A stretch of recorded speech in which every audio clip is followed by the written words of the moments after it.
आपण माने जानिछंती नूतन सरकार गठन होला परे 12 तारिख को 1 वर्ष पूर्ण होइछि एवं गोटे प्रचार चली सरकार तरफ कथा दे कथा रखिलु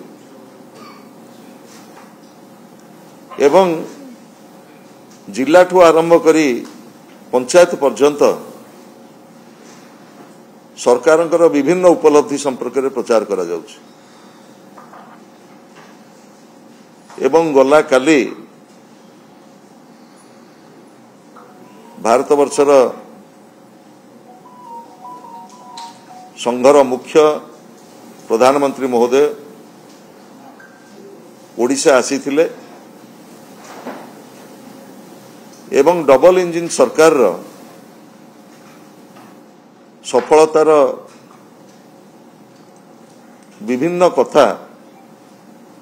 ओडिशार जनसाधारण पाखे रखिथिले एवं एक कथा कहा जाइथिला ओडिशा को पूर्व भारतर मुखशला करा जिवो 2036 मसीहा पाई आमे विजन डॉक्यूमेंट प्रस्तुत करूछु ओडिशा 1 वर्ष भितरे बहु उपलब्धि हासिल करिछि एवं डबल इंजिन सरकार वर्तमान ओडिशा को गोटे वर्ष भितरे प्रगतिर मुखशला करिछि केतोटी दृष्टांत आमे दबु सेतुरो अत्यंत स्पष्ट हबो जे कोवळी भाबरे डबल इंजिन सरकार ओडिशा वासी की डबल धोखा देइछि एवं साधारण निर्वाचन रे जो प्रतिश्रुति दिया जाइथला ओडिशार जनसाधारण को से प्रतिश्रुति किभଳି भाबरे प्रतारणा रे परिणत होइछि से संपर्क रे विस्तृत भाव रे आज आमे हमर रिपोर्ट रखिया को जाउछु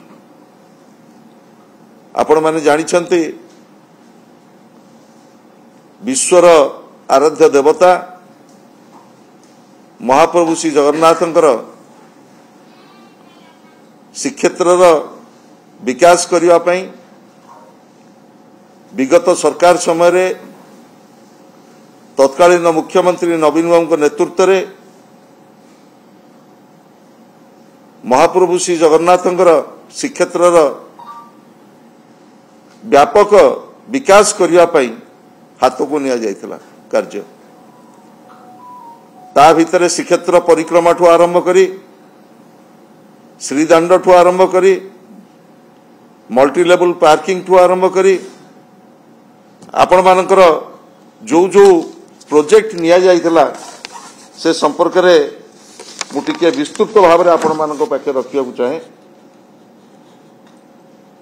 हमर डेवलपमेंट मठ मंदिर development Shri Jagannath reception centre एवं श्री जगन्नाथ टेम्पल एडमिनिस्ट्रेशन रो मुख्य कार्यालय श्री सेतु श्री दांड जगन्नाथ वल्लभ भक्त मानक पई रहिया पई तांको पई घर multi level car parking dedicated लोक चलिवा पई डेडिकेटेड रास्ता पब्लिक कन्वेंस जोन एवं सबुठारु बड़ प्रतीक्षित श्री जगन्नाथ इंटरनेशनल एयरपोर्ट ये सबु कार्य गुड़िक नवीन बाबू समय रे महाप्रभु श्री जगन्नाथ श्रीक्षेत्र विकास पई हाथ को निया जाइथिला किंतु दुर्भाग्यर कथा गला साधारण निर्वाचन समय रे ओडिशार 4.5 कोटी भोटर भाई भौणी मानकु कुहागला जे श्रीमंदिर रत्न भंडारर चाबी जाइछि बाहरी बाहर को एवं आमे चाबी खोजी के आनिकी दबु चाबी की चोरी करके नहीं जाइछन्ति चाबी की जा हेले भी आमे खोजी के आनिकी दबु एवं द्वितीय कथा कहगला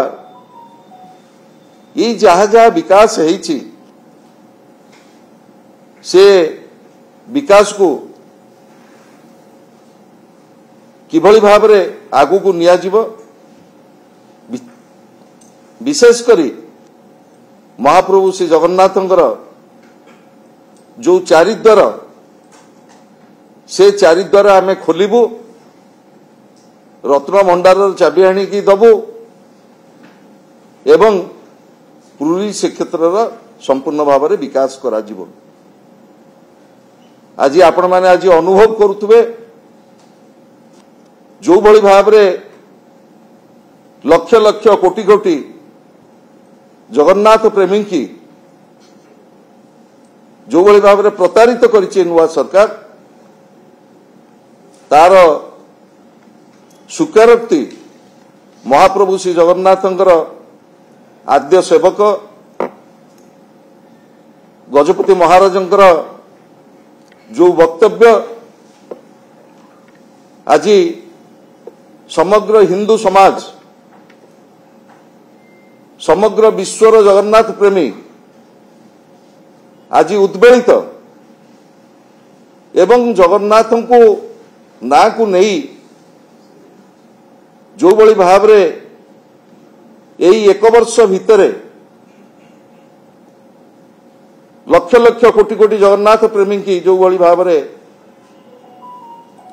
प्रतारित होइछन्ति तार छोटिया स्वीकारोक्ति आपण माने आज कोटि कोटि जगन्नाथ प्रेमी ओडिशार 4.5 कोटि जनसाधारण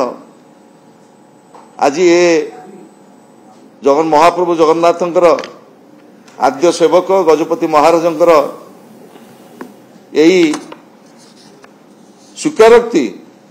प्रमाणित करुछि ये सरकारंकर असल मुखा डबल इंजिन सरकार असल मुखा आज खोली जाइछि एवं द्वितीय कथा मु कहि रखिबाकु चाहे बहु प्रचारित करागला खबर कागज रे पृष्ठा पृष्ठा विज्ञापन दियागला भारतीय जनता पार्टी तरफ कहगला रत्न भंडार चाबी जो हजि जाइछि आमे ताकू खोजी आनिकी दबु किंतु राज्य सरकार ओडिशा हाईकोर्ट रे एफिडेविट करिकी देले एई जो रत्न भंडार चाबी हजि जाइछि से संपर्क रे आमे कोनोसी कथा सार्वजनीन करि परिबु नाही हाईकोर्ट रे एफिडेविट कले राज्य सरकार जो रत्न भंडार चाबी संपर्क रे आमे कोनोसी कथा सार्वजनीन करिबु नाही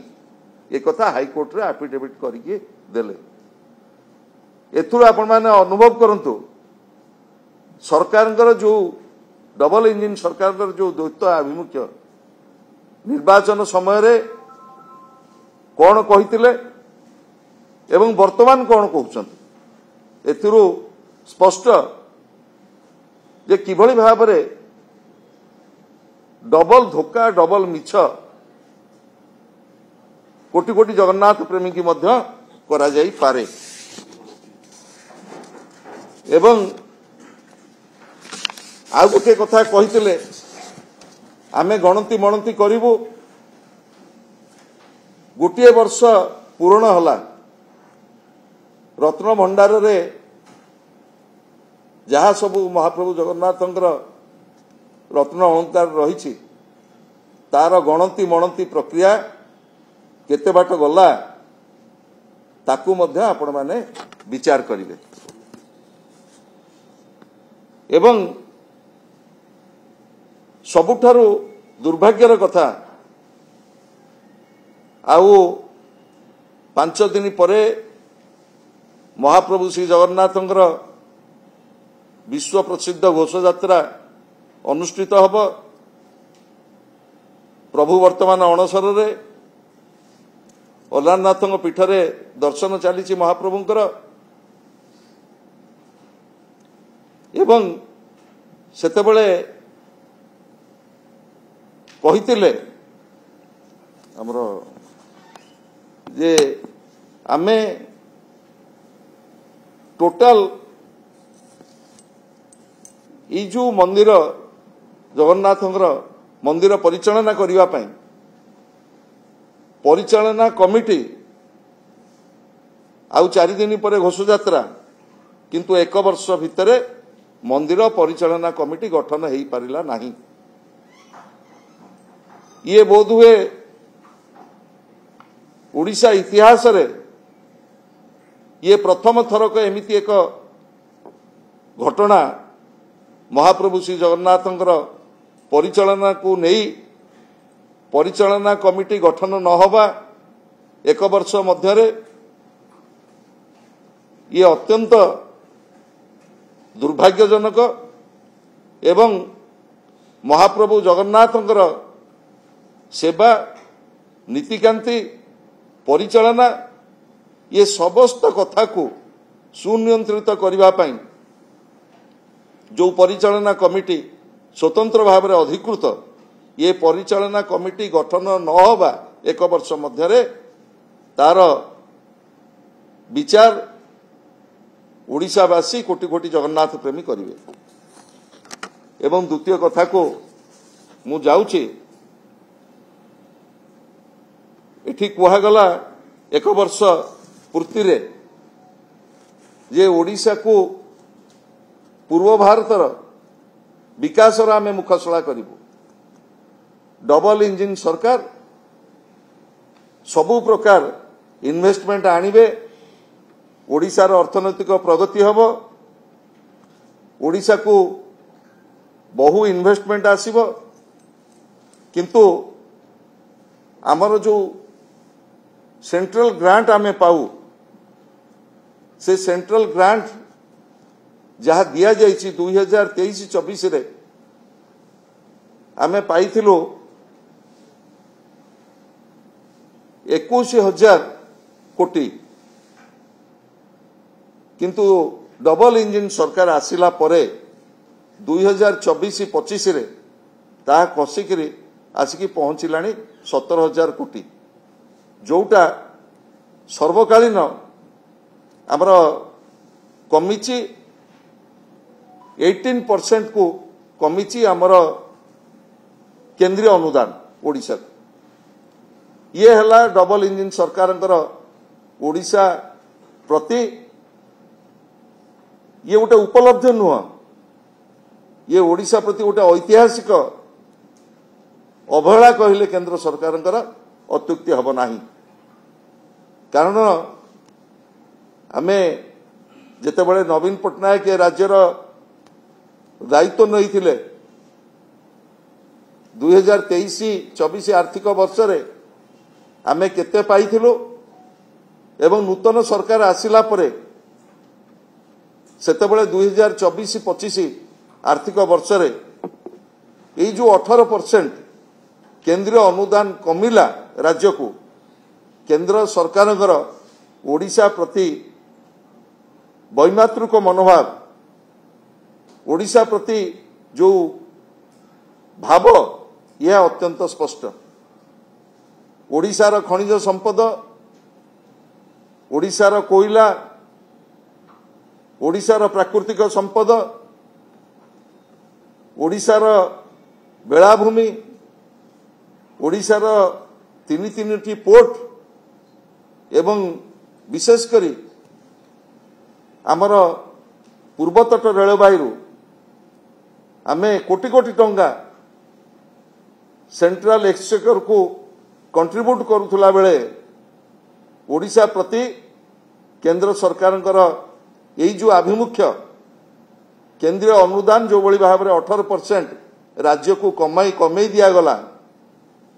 केंद्र सरकार ओडिशा सरकार प्रति कौन आभिमुख्य ओडिशावासी प्रति कौन आभिमुख्य ताकू ओडिशावासी विचार करेंगे एवं मु केतोटी क्षेत्र कथा कहीदे को चाहे प्रधानमंत्री आवास योजना प्रधानमंत्री अर्बन आवास योजना ग्राम्य सड़क योजना कृषि सिंचाई योजना एवं जल जीवन मिशन एवं कृषि विकास योजना प्रत्येक क्षेत्र रे आमे 2024 आर्थिक वर्ष रे जहा अनुदान आमे पाइथलु सेक्टर वाइज 2024-25 आर्थिक वर्ष रे केंद्रीय अनुदान प्रत्येक सेक्टर रे वर्तमान कमी कमी जाइछि एवं सबु मिसिला परे केंद्रीय अनुदान 18% राज्य वर्तमान हरैछि एवं आउ केतोटी गुरुत्वपूर्ण प्रसंग मु आपण मानक पाखे रखिबा को चाहे आमर अर्थ कमिशन 15th फाइनेंस कमिशन पाखे माननीय मुख्यमंत्री जो दाबी रखी 14th फाइनेंस कमिशन रे आमे 4.69 पाइथिला बेले 15th फाइनेंस कमिशन रे नूतन सरकार राज्यर विभिन्न सेक्टर वाइज विकास पाई जो दाबी रखिथिले ता वर्तमान ह्रास पाई 4.52 रे पहुंची एटा हला आमर 15th फाइनेंस कमिशन जो अनुदान आमे सांविधानिक व्यवस्था भितर पाइबा ओडिशार जोटा हक आमे पाइबा कथा हमु के दया करी दउनी जोटा डिवैल्यूएशन ऑफ फंड केंद्र सरकार जोटा दायित्व रही जे विभिन्न राज्य मानकु बंटन करिवो आर्थिक अनुदान जदि समग्र राज्य उन्नत हुए भारत वर्ष समृद्ध होबो किंतु ओडिशा को ठारू जो विभिन्न प्रकार से पाउची केंद्र सरकार एवं पूर्वतट रेलबाई जो भली भाव में पाउछंती किंतु आमको देला बेले जो फाइनेंस कमिशन ग्रांट रे मध्य आमे ह्रास पाइछि एवं मो एठी कहि रखिया चाहे आमर इंडस्ट्रियल कॉरिडोर कथा हमें कहितलु जो इंडस्ट्रियल कॉरिडोर 2020 मसीह केंद्र सरकार घोषणा करथिले आरंभ हम भाईजाक पर्यंत आसिक पहुंचब मद्रास रो आउ गोटे इंडस्ट्रियल कॉरिडोर आसीबो गुजरात रू कलिकता पर्यंत ताको ओडिशा को एक्सटेंशन करबा पई कहिथिलु दाबी पत्र मध्य दिया जायतिला ता ऊपर सरकार भाव में नीरव एवं जोटा बर्तमान 12टी सहर जोटा इंडस्ट्रियल आमर स्मार्ट सिटी घोषणा करछंती केंद्र सरकार चलित बजेट रे आपण जानिछंती सारा भारत वर्ष रे जेते खनिज संपद रही तार 40% डिपोजिट रही ओडिशा रे एई जो प्रचुर संभावना रही खनिज संपद रो जो प्रचुर संभावना एवं आमर जो कोस्ट लाइन रही से आम आशा करूँ केंद्र सरकार जो नुआ आमर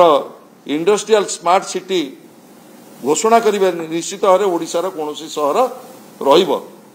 राउरकेला भली सहर एथरे रहिबो बोली आमे भाबुतलु गोपालपुर ठारू दीघा पर्यंत जो कोस्टाल हाईवे ओडिशा विकास जो मूलदुआ रो स्वप्न आमको देखा हितला गला 2015 नवकलवर समय रे केंद्र मंत्री आमको स्वप्न देखिकी जाइथिले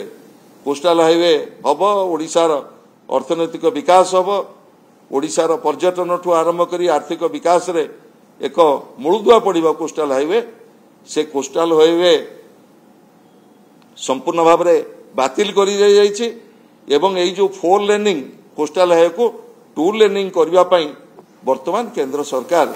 जातीय राजपथ कर्तृपक्ष वर्तमान विचार करुछंती। ये ओडिशा प्रति केंद्र सरकार यही भली जो आभिमुख्य ये आभिमुख्य को नहीं राज्य ओडिशार जनसाधारण जो भली भाव में 1 वर्ष तले भोट देकरी नूतन सरकार को आनी आपण माने विचार करिवे किभली भाव में ओडिशावासी की धोखा दि जाए। मु आशा करी गोटे गणतांत्रिक व्यवस्था रे ओडिशा पाइबा पई मुख्य हिसाब से राष्ट्र मुख्य हिसाब प्रधानमंत्री निश्चित भाव में ओडिशा प्रति तांकर जो गणतांत्रिक दायित्व रही एवं आमर जो गणतांत्रिक अधिकार रही से निश्चित भाव में ताको निर्वाह करेंगे। ओडिशा तार निज हक पाइब।